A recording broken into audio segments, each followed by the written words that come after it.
There's an ancient Chinese money rule that has been passed down from generation to generation, and it was only recently that I uncovered just how far it dates back. Now, this was a money tip that I learned from my dad, who was one of the main inspirations for me to start this channel in the first place, and I wanted to share this money tip with you today. Being a Chinese American, I feel like the values of saving and tracking my money have been passed down to me. I know that sounds a little bit weird, but it's true. And in this video, I want to reveal not only what the ancient money rule is, but how you can use it practically to save your first or maybe your next $10,000.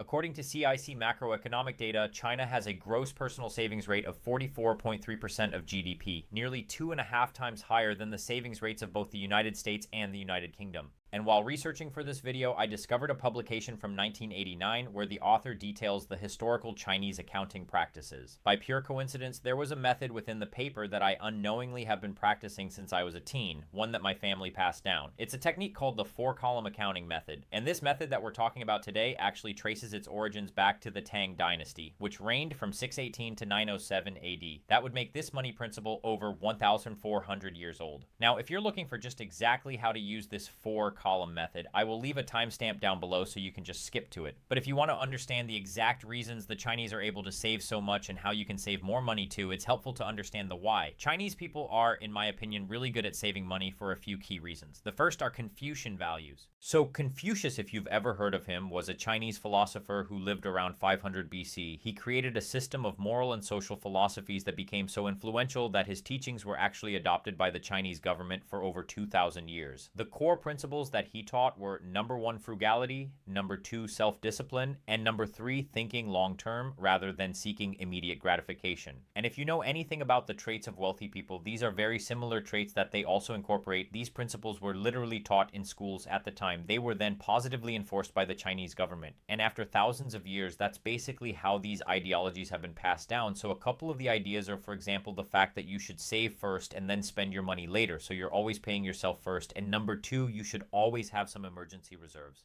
Both of these in Chinese culture actually trace back to Confucian teachings about living a virtuous life. The second reason why Chinese people are so good at saving money, I think, has to do with family dynamics. There's often an expectation of the younger generation to help support their parents as they get older, and it's not uncommon for Chinese kids to live with their parents even in adult age. These dynamics make it so that perhaps if you are a kid growing up in China, or perhaps a Chinese American kid like me, you might want to save a little bit of extra money because you know that someday you're going to have to provide for your parents who are going to retire maybe somewhat soon. And the third top reason why I think Chinese people are so good at saving money is they simply prioritize education. So if you are from an immigrant family, usually education is one of those highly emphasized things that your parents care a lot about growing up because they think that the key to success is going to be going to a good college and then getting a good job. While that's an entirely different topic for another video, oftentimes my point here is that families are going to try to save a lot of money in preparation for tuition expenses, and that's kind of what you're going to see. So these are some of the main intrinsic reasons why the Chinese are so into saving. But what is the ancient four-column accounting method and how does it work? The four-column method is a simple formula where you take your beginning balance at the start of the month, then you add your increases, so your income and your side hustle money, and then you subtract any decreases, so these are all your expenses, and then the last final column or the box is for your ending balance. Now, I know that this looks and might sound pretty simple, and that's because it is, and that's the beauty. It should be really simple to save and budget your money on your way to your first 10K or maybe your next 10K. This type of method is also really closely related to the zero-based budgeting system. That's where you project out and forecast every single dollar before the month begins.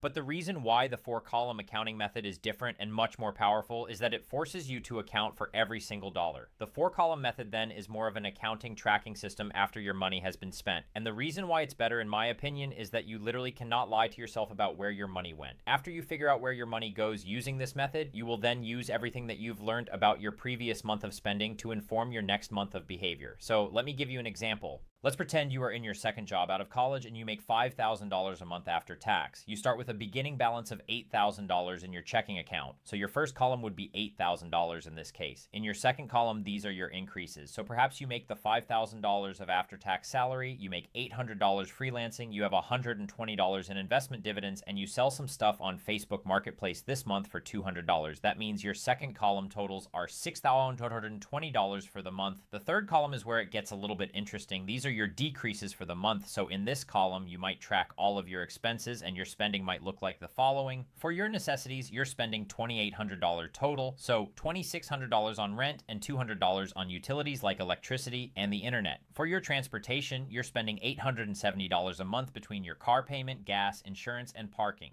Then you might spend $850 on food, broken up between $500 on groceries and $350 on eating out, getting coffee or lunches. You then spend another $800 on entertainment or perhaps the gym membership, clothing, golf, yoga classes, etc. And lastly, you have a credit card balance that you need to pay off every single month. It's $400 a month. And then you have a student loan payment of $500 and a personal loan that you owe $200 a month on. If you add up this entire column of expenses, these amount to $6,470.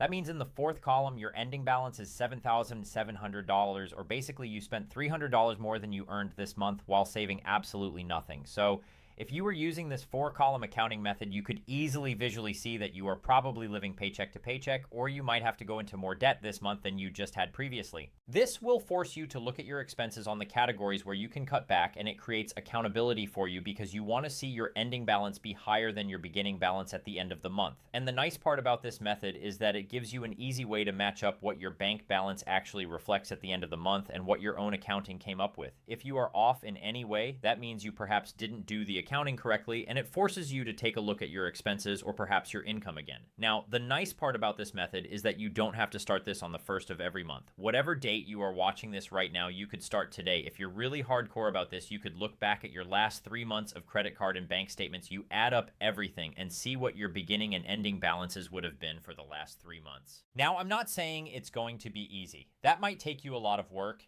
It might take you an afternoon of work.